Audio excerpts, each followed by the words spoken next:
everyone, this is Miss Bunnell. So last week you learned about what bullying is and is not, and you learned about the types of bullying.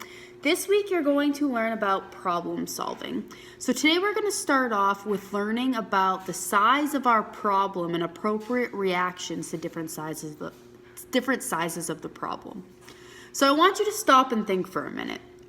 Have you ever run into a situation where somebody has a problem, but it's not a very big problem, and their reaction is much bigger than the size of the problem? So let me give you an example.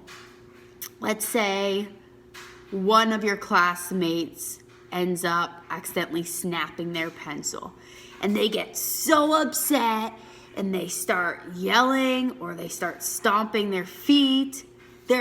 Their reaction to the size of the problem is a lot bigger than what it needs to be. Or you're out at recess and somebody gets you out in Foursquare and they run up to the teacher and was like, "That's not fair." Is that an appropriate reaction to the size of the actual problem? Probably not. So what you're going to do today is you're going to read over a PowerPoint that is going to explain to you 3 sizes of problems. The first size is a green size problem. The green size problem is a small problem. This is a problem that you can solve on your own that maybe you can even ignore. So that could be if somebody is tapping their pencil behind you. Do you need to tattle and tell the teacher, "Hey, this person's tapping their pencil and it's annoying me"? No, you can solve that problem on your own by either talking to them or just ignore it. A medium-sized problem is a yellow-sized problem. So an example of a problem would be if somebody said a mean thing to you, like, "Hey, I don't like your shirt today."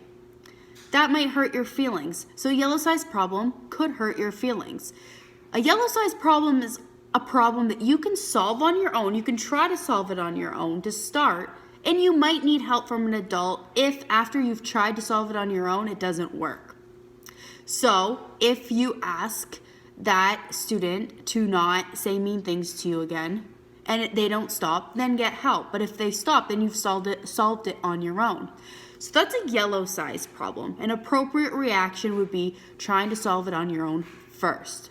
If you go and tattle the teacher right away, or you make a huge stink about it right off the bat, that might be a reaction bigger than the actual problem. Red-sized problem. That is a big problem. So that is a problem where you don't try to solve it on your own. You get help right away. So that's if, an example could be, if somebody falls off the swing and possibly breaks their arm or hurts themselves, you go get a teacher. If somebody is constantly being mean to you and not stopping, you go get a teacher. That's a red-sized problem. So an appropriate reaction to a red-sized problem would be to get help immediately. So once you're done going through that PowerPoint, I want you to list in the comments what an example of a green size problem, an example of a yellow size problem, and an example of a red size problem, and appropriate reactions for each size of the problem. So what would be an expected way to solve that problem? What would be an expected reaction, not an unexpected reaction, not a bigger reaction than what it needs to be? All right, have a good day. Bye.